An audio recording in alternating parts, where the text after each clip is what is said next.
আসসালামু আলাইকুম। খায়রুনস কিচেন থেকে সবাইকে স্বাগতম। আজকে ভিন্ন স্বাদের মজাদার রেসিপি নিয়ে সবার সামনে হাজির হয়েছি। আজকের রেসিপি চিংড়ি মাছের কাবাব।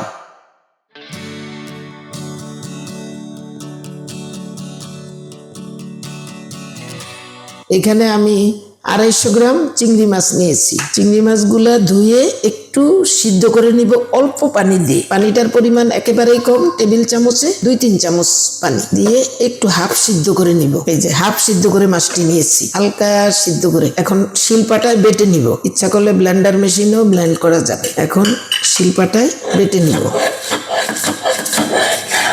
চিংড়ি মাছগুলা বেটে নিয়েছি, এই যে একটু ভালো মিহিন করে নিয়েছি।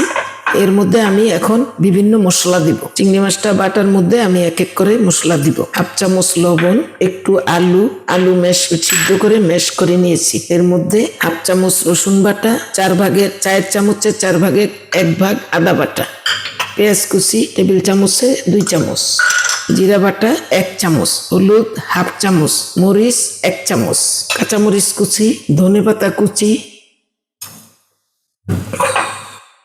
চিংড়ি মাছগুলা মাখানো হয়ে গেছে মশলা দিয়ে। এখন আমি এক এক করে কাবাবগুলা ভেজে নিব। তবে তার আগে হাতের মধ্যে একটু তেল মাখিয়ে নিব, তাতে কাবাবটা বানাইতে হাতে লাগবে না।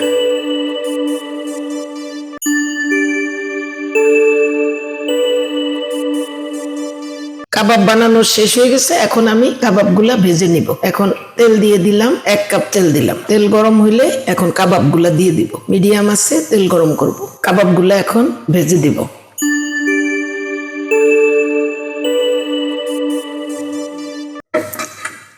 কাবাব ভাজা হয়ে গেল। মাত্র 5 মিনিট পরেই নামিয়ে ফেলতে হবে, কারণ চিংড়ি মাছ খুব তাড়াতাড়ি সিদ্ধ হয়ে যায়।